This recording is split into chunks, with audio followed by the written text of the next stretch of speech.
आइए हम प्रार्थना। स्वर्गीय प्रेमी पिता, यीशु के नाम से हम आपके सम्मुख आते हैं।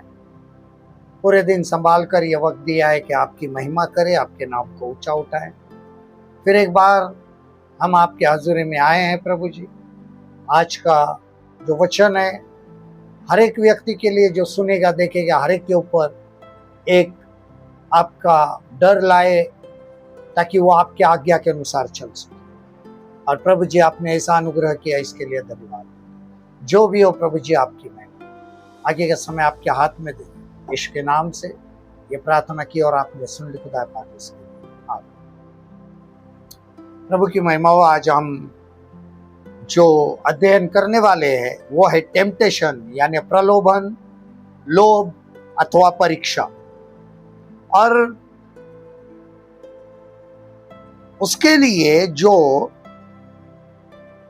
बाइबल अध्ययन के लिए जो परमेश्वर का वचन लिया है वो है कुरिन्थियों की पहली पत्री 10 अध्याय 1 से 13 में हम देखने वाले हैं। लेकिन उसके पहले मैं 6 वचन पढ़ूंगा। पहला कुरिन्थियों 10 अध्याय का 6 पद। यह बातें हमारे लिए दृष्टांत ठहरी है कि जैसे उन्होंने लालच किया, वैसे हम बुरी वस्तुओं का लालच न करें। और हमेशा हमारे जीवन में आ जाता है प्रलोभन, लोभ या अथवा परीक्षा। ये तीनों ही एक ही प्रकार के हैं, प्रलोभन, लोभ और परीक्षा। इसकी कैटेगरी एक ही है, जिसको हम टेम्पटेशन कहते हैं। और इसके अंदर सबसे पहले हम देखेंगे सोर्स ऑफ टेम्पटेशन, यानी परीक्षा अथवा प्रलोभन का स्रोत अथवा उगम। यह कहां से आता है, ये कैसे आता है, उसका रूट क्या है, उसका सोर्स क्या है, उसको हम देखने वाले। सबसे पहला द वर्ल्ड, यानी संसार, दुनिया। देखिए पहला यूहन्ना इसका 2 अध्याय और 15 से 17 पद। 1 जॉन चैप्टर 2 वर्स 15 to 17। और ये बहुत जरूरी है कि यहाँ पर प्रलोभन की बात की गई है, यूहन्ना ने लिखी है। जब हम उसको पढ़ते हैं तो हमें समझ में आ जाएगा। संसार से प्रेम न करो, तुम न तो संसार से और न संसार में की वस्तुओं से प्रेम रखो। यदि कोई संसार से प्रेम रखता है तो उसमें पिता का प्रेम नहीं है। क्योंकि जो कुछ संसार में है, अर्थात शरीर की अभिलाषा और आंखों की अभिलाषा और जीविका का घमंड, वह पिता की ओर से नहीं परंतु संसार ही की ओर से है। संसार और उसकी अभिलाषाएं दोनों मिटते जाते हैं, पर जो परमेश्वर की इच्छा पर चलता है वह सर्वदा बना रहेगा। सबसे पहली बात यहाँ पर एक है, तुम न तो संसार से और न संसार में की वस्तुओं से प्रेम रखो। जरूरत की चीजें, वस्तुएं होना और उसमें लगा होना, यह अलग अलग है।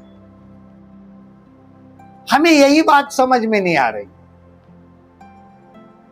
हमें अगर किसी वस्तु की जरूरत है, सांसारिक वस्तु की जरूरत है, तो बात अलग है।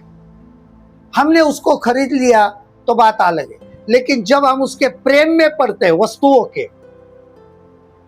तो ये लालच होता है, ये टेम्पटेशन होता है। कि अगर एक साधारण उदाहरण के तौर पर कुछ, अगर घर में, दूसरों के घर में या सांसारिक लोगों को देखकर कि भाई उनके पास कार है, मेरे पास क्यों नहीं, सबसे पहली प्रायोरिटी हम उस वस्तु को दे रहे, मेरे पास क्यों नहीं है। यह सांसारिक चीज है, सांसारिक वस्तु। अगर मैं उससे प्रेम करने लगा तो ये मेरे लिए बहुत ही, हम जिसको कहते हैं धोखादायक है, खतरनाक है, क्योंकि हम उससे प्रेम करने लगे। और इसके लिए कहा है संसार से और संसार की वस्तुओं से, दोनों चीज। सांसारिक बातें, सांसारिक वस्तुएं, संसार हो गया। संसार का माहौल देखकर होता है कि हम लालच में पड़ते हैं, अगर मेरे पास ये होगा, अगर मेरे पास ये होगा, वो कैसा है, वो कैसा है। हम धीरे धीरे इसके प्रेम में, यहां पर प्रेम की बात हो रही है, न प्रेम रखो, प्रेम मत रखो, कहां है, यही प्रलोभन है। हम परमेश्वर से कम और संसार की वस्तुओं से प्रेम ज्यादा रखते हैं। क्योंकि यदि कोई संसार से प्रेम रखता है तो उसमें पिता का प्रेम नहीं है। परमेश्वर ने हमसे प्रेम किया है, वस्तुओं से नहीं। हमारे वस्तुओं से प्रेम नहीं किया, हमारे बड़े बड़े घर रह गए तो उससे प्रेम नहीं किया, हमसे प्रेम किया है। अगर हम वस्तु से या संसार से प्रेम करते हैं तो हमारे अंदर परमेश्वर का प्रेम नहीं है। और यह सांसारिक प्रेम, संसार का प्रेम और संसार की वस्तुओं का प्रेम ही प्रलोभन है। इसको प्रलोभन यानी टेम्पटेशन कहा जाता है। और इंसान ये संसारिक वस्तुओं और संसार के द्वारा प्रलोभन में गिरना शुरू हो जाता है, क्योंकि ये सोर्स है, सोर्स, ये स्रोत है प्रलोभन, परीक्षा, उगम स्थान है संसार। दूसरी बात, द फ्लेश यानी शरीर। याकूब की पत्री 1 अध्याय और 14 पद, जेम्स चैप्टर 1 वर्स 14। परंतु प्रत्येक व्यक्ति अपनी ही अभिलाषा से खींचकर और फंसकर परीक्षा में पड़ता है या तो प्रलोभन में पड़ता है। किसके द्वारा? अपनी ही अभिलाषा से खींचकर। उसने मुझे खींचा, उसने ये किया, उसने रखा, हम ये और फंसकर परीक्षा में पड़ जाते हैं। अगर हम यहां पर देखते हैं, हमारा शरीर की लालसा हो, शरीर की अभिलाषा हो, बाइबल कहती है उसको क्रूस पर चढ़ाओ। हमने हमारी अभिलाषाओं को क्रूस पर चढ़ाया है या नहीं? हमारे शरीर को अगर अभिलाषा, अलग अलग किस्म की अभिलाषाएं होती है शरीर को, अच्छे वस्त्र पहनने की तो आदत हो जाती है ब्रांडेड पहनने की, फिर वो एक किस्म का प्रलोभन आना शुरू हो जाता है। मैं अपने शरीर को, ये शरीर की अभिलाषा है, टेम्पटेशन। कभी कभी लोग कहते हैं और मुझे ना साधारण वस्त्र सूट नहीं करते, मुझे ना फिर खराब, मेरी स्किन खराब हो जाती है, ये होता है, मैं एकदम क्वालिटी, अगर कोई चुभने वाला भी है तो कोई कोई लोग नहीं पहनते। तो एक किस्म से ये प्रलोभन है शरीर का, शरीर को आदत लगी है, फिर वो फंसकर प्रलोभन में गिरता है। आकर्षित होता है, प्रलोभन में गिरता है, आकर्षित होता है, प्रलोभन में गिरता है। किससे आकर, किसको आप आकर्षित है? इन शरीर की लालसाओं, प्रलोभन। खाने की भी बात वैसी, हर एक चीज के लिए ये जो शरीर की अभिलाषा है वो आखिर में किस में गिराती है? याद रखना, परीक्षा में गिराती है, प्रलोभन में। कि हम परीक्षा में चलने, लालच में चलने लगते, फिर हमारे शरीर को आदत लगती है, एडजस्ट नहीं हो पाते हैं। एक अगर साधारण सी बात बताऊंगा कि कभी कभी एक मिनरल वाटर की अगर आदत लगेगी तो सादा पानी नहीं पी सकता है कोई, फिर उसको तकलीफ होने लगती। तो इस शरीर का एक, फिर हम टेम्पटेशन में गिरते हैं। आदत भी बदलने लगी ना, वो बढ़ते बढ़ते बढ़ते बढ़ते अलग अलग किस्म में चले जाते। इसके लिए दूसरा कि शरीर की अभिलाषाओं को पूरा मत करो, आगे चलकर हम उसमें फंसकर परीक्षा में गिरते, फिर हमें खींचे जाते कि हम खींचे। यहां पर लिखा है अभिलाषा से खींचकर और फंसकर, खींचकर अट्रैक्ट होता है। हवा का वही हुआ, खींच गई हो अभिलाषा और फंस गई, अट्रैक्शन हो। आज हर एक जो चीजें है कि अगर शरीर के कुछ वस्तुओं को भेजा कि हम ऐसे वस्त्रों से भी आकर्षित होते हैं जो मेरे शरीर को चाहिए, और जब मैं वस्त्रों को पहनता हूं तो मेरा शरीर वो दूसरों को आकर्षित करता है। ये भी याद रखना कि दूसरा भी फंसकर परीक्षा में गिरता है, तो दोनों भी परीक्षा में गिरते हैं, इतना याद रखना। हम तो हुए ही हुए वस्त्रों के वजह से, लेकिन वो वस्त्र पहनने के वजह से दूसरा भी आकर्षित हुआ है, खींचा चला आया हो। साधारण उदाहरण देता हूं कि जो वेश्याएं होती क्यों अपने आप को सजती संवारती है, अट्रैक्शन करने, खींचने के लिए ग्राहक, और लोग भी खींचे चले आ जाते हैं और फंसते हैं, परीक्षा में पड़ते हैं। उसी प्रकार एक आत्मिक जीवन में जीने वाला व्यक्ति सामने वाले के बिहेवियर से वो भी गिरता है और ये भी गिरता है। ये दूसरा है हमारा शरीर। तीसरा द डेविल यानी शैतान। मत्ती रचित सुसमाचार 4 अध्याय 1 से 11 सभी को पता है कि यीशु मसीह की परीक्षा ली गई, वो सोर्स है परीक्षा का। ये जो परीक्षा ली गई है यीशु मसीह की, ये आखिरी आदम था, और पहला आदम और हवा दोनों की वही परीक्षा ली गई थी फल के द्वारा। वो गिर गए, लेकिन यहां पर यीशु मसीह गिरा नहीं है। क्यों नहीं गिरा? उसका कारण है कि उसने उसका सामना किया, उसने उसको अपनाया नहीं। शैतान ने कहा अगर तू परमेश्वर का पुत्र है तो इस पत्थर से कहे रोटी बन जाए।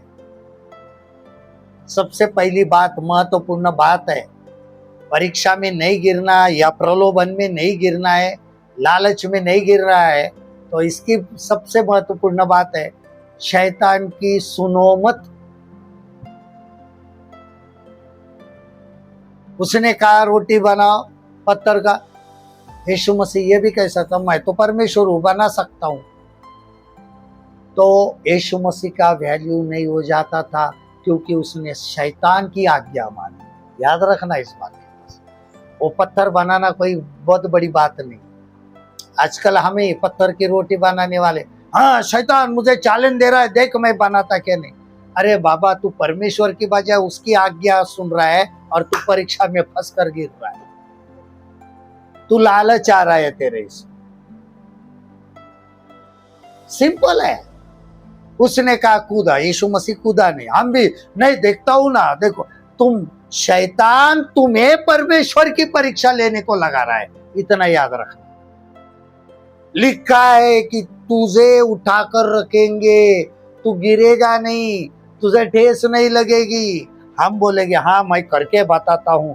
बाबा, वो तेरी नहीं, तेरे द्वारा परमेश्वर की परीक्षा ले रहा है, तू मूर्ख है, तू करेगा।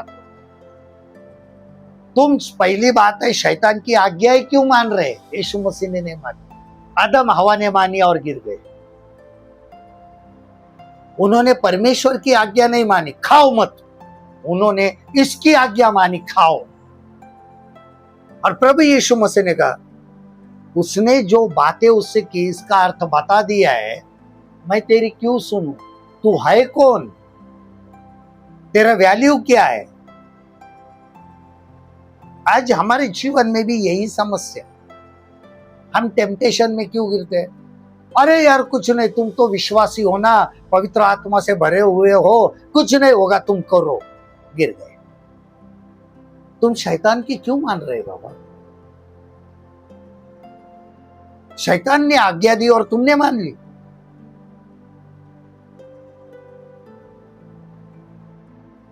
हम क्यों मानना है उसको? क्यों उसकी आज्ञा को मानना है?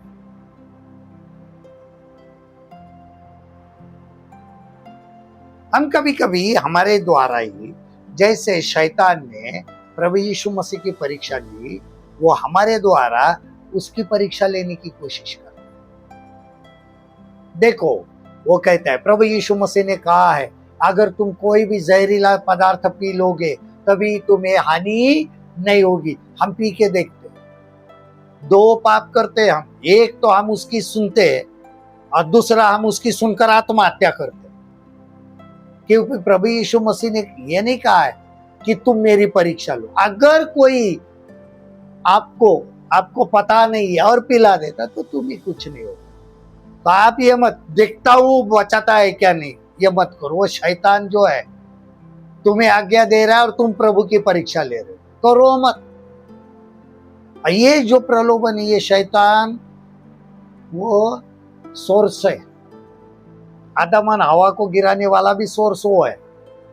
तुम नहीं मरोगे, ये खाओगे तो नहीं मरोगे, उसने कहा।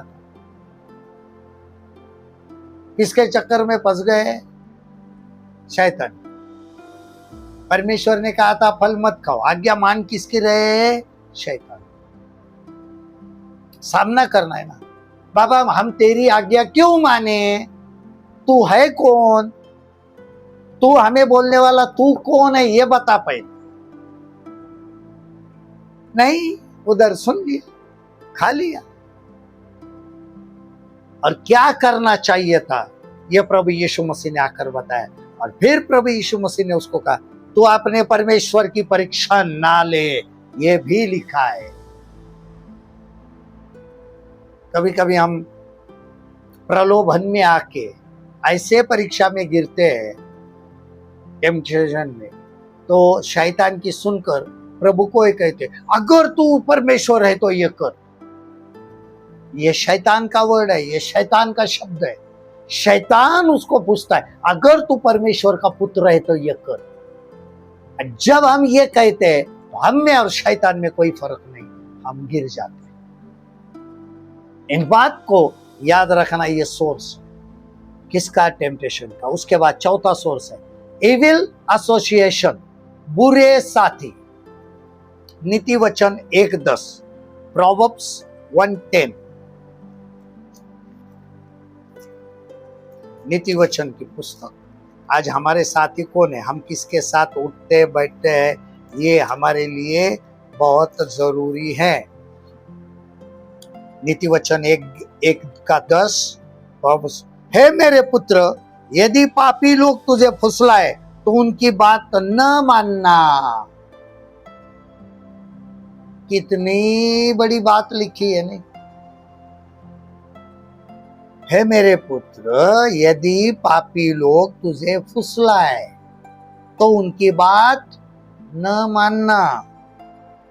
आज इस वचन को देखना बहुत जरूरी है। ये खास करके युवाओं के लिए, लेकिन आप सबके लिए। हम भी कोई कम नहीं है कि हम लोगों में कौन से बैठते। पापी लोग। भजन संहिता 1 अगर ध्यान से पढ़ेंगे तो सब जवाब उधर मिलता है। हमें किसके साथ बैठना है, किसके साथ उठना है, हम दिन भर किसके साथ बैठते हैं, किसके साथ बात करते हैं।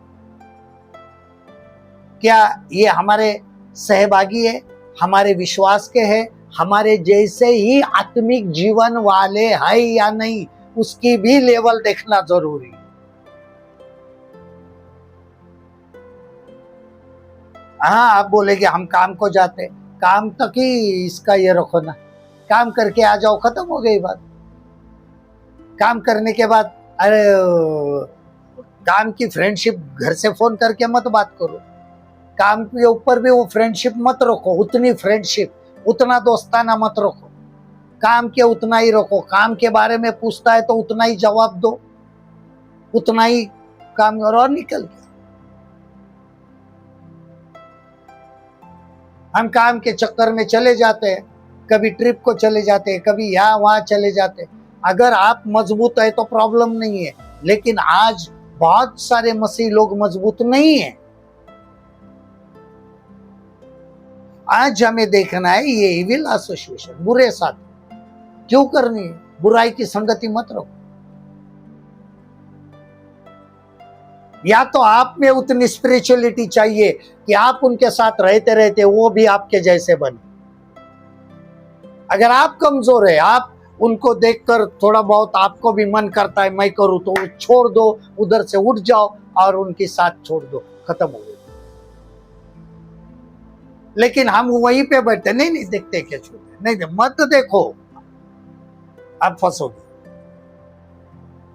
बुरी संगत, क्यों उन बुराई में रहे?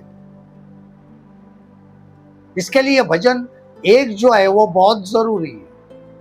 हमें उस भजन संहिता एक की तरफ ध्यान देना भी जरूरी। उसी पुरुष को धन्य कहा है, उसी पुरुष को धन्य कहा है जो पापियों के साथ नहीं बैठते। धन्य यानी आशीषित। हम तो रोजमर्रा के जीवन में फोन पर भी बात वैसे लोगों से, बुरे लोगों से। अभी समय खत्म हो चुका है, समय बाकी नहीं है। तो इसके लिए हमें किसके साथ रहना है, बैठना है, उठना है, यह सोचना जरूरी है। और पांचवा और आखिरी, क्रिश्चियन फ्रेंड्स, मसीही मित्र या दोस्त। मत्ती 16 अध्याय 22 और 23, मैथ्यू चैप्टर 16 वर्स 22-23। मत्ती 16 अध्याय 22 और 23 पद।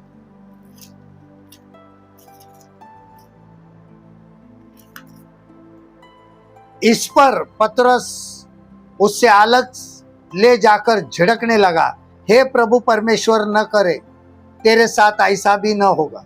उसने मुड़कर पतरस से कहा, हे शैतान, मेरे सामने से दूर हो, तू मेरे लिए ठोकर का कारण है, क्योंकि तू परमेश्वर की बातों पर नहीं परंतु मनुष्यों की बातों पर मन लगाता है। अभी यहाँ पे अगर देखोगे, बोलेगी ये तो मसीह है ना, पतरस भी मसीह था ना, उसके साथ ही है ना यहूदी। पर क्या बोल रहा है, नहीं नहीं ऐसा नहीं होगा, तू क्रूस पे नहीं जा सकता है। यीशु मसीह ने बोला, तू मुझे ठोकर का कारण क्यों बोल? इसका कारण है कि शैतान पतरस के द्वारा उसको रोक रहा था। हमारे मित्र भी, हमारे मित्रों के द्वारा शैतान हमें प्रार्थना करने से, बाइबल पढ़ने से, चर्च जाने से, आत्मिक जीवन में रहने से रोकते हैं। कभी कभी ये कहते, नौजवान हो गए, लड़के लड़कियां हो गए, अरे यार क्या तुम बूढ़ों के जैसे रहते हो, आत्मिक जीवन क्या है ऐसा, आओ खाओ मजा करो, है जिंदगी थोड़े दिन के, जवान है, खाओ और मजा करो, खाओ पियो। थोड़े से इसमें हमारे बच्चे, हमारे जवान लालच में।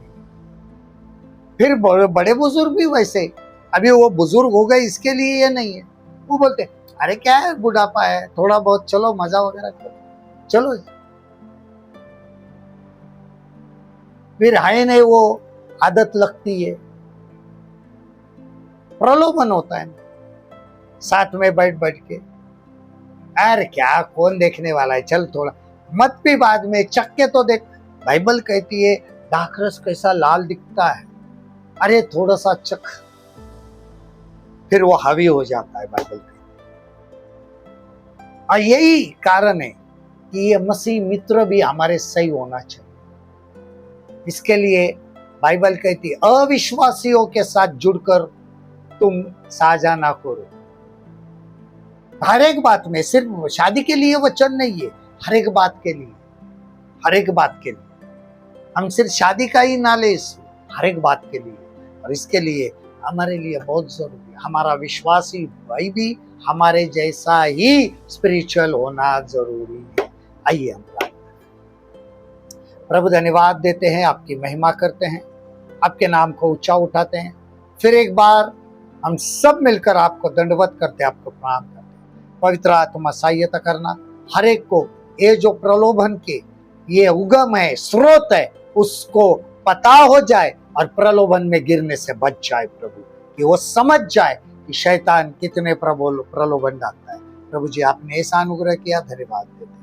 आगे का समय आपके हाथ में समर्पित करते बच्चों, ये दुआ हमारे जिंदा खुदा यस्सु के नाम से किया और आपने सुन ले खुदा पाक। आमीन।